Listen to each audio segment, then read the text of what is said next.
అందరికీ శనార్థి. అమ్మ, దేవుడు వచ్చిన వాళ్ళు దేవుని నిలబెట్టుకోవాలా అంటే దేవుని నిలబెట్టుకున్నాడు అంటే అర్థం ఏంటిది?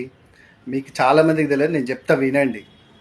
దేవుని నిలబెట్టుకున్నాడు అంటే అంత ముందు వరకు మన ప్రవర్తన ఎట్లుందో, మన బుద్ధి ఎట్లుందో, మన చిత్తం ఎట్లుందో తెలియదు. కానీ మనకు ఒక దేవుడు వచ్చిన తర్వాత, ఒక ఆచారంలోకి దిగిన తర్వాత ఆచారం అనేది పట్టుకోవాలా, ఒక పరంపర, ఒక సాంప్రదాయాన్ని పాటించుకోవాలా, ఒక నియమనిష్టలు అనేవి ఉంచుకోవాలా, రోజు ధూపదీప నైవేద్యాలు అనేది పెట్టుకోవాలా. అది అట్లా అనేసి పనులు మానేసుకొని దేవుని దగ్గర కూర్చున్నాడు కాదు. ఆయనకు చేసే టైం లోపల ఆయనకు పొద్దున్నే లేచి ఇల్లు శుద్ధి చేసుకొని మనం శుద్ధి అయిపోయి ఊరు లేవక ముందుకు శివశక్తుల ఇళ్ళల్లో దీపాలు వెలగాల, ధూపం పడాల. అది నిలబెట్టుకోవడం అంటే. అబద్ధం ఆడొద్దు, చెడు చెయ్యొద్దు, తెలిస్తే చెప్పాలా, తెలియకపోతే చెప్పొద్దు. అంటే తెలిసింది చెప్పాలా, తెలియంది చెప్పొద్దు. ఏదో పేరు వస్తుందని ఏదో ఒకటి చెప్పొద్దు. దేవుడు వచ్చినప్పుడు చెప్పాలా, లేకపోతే ఊకోవాలా.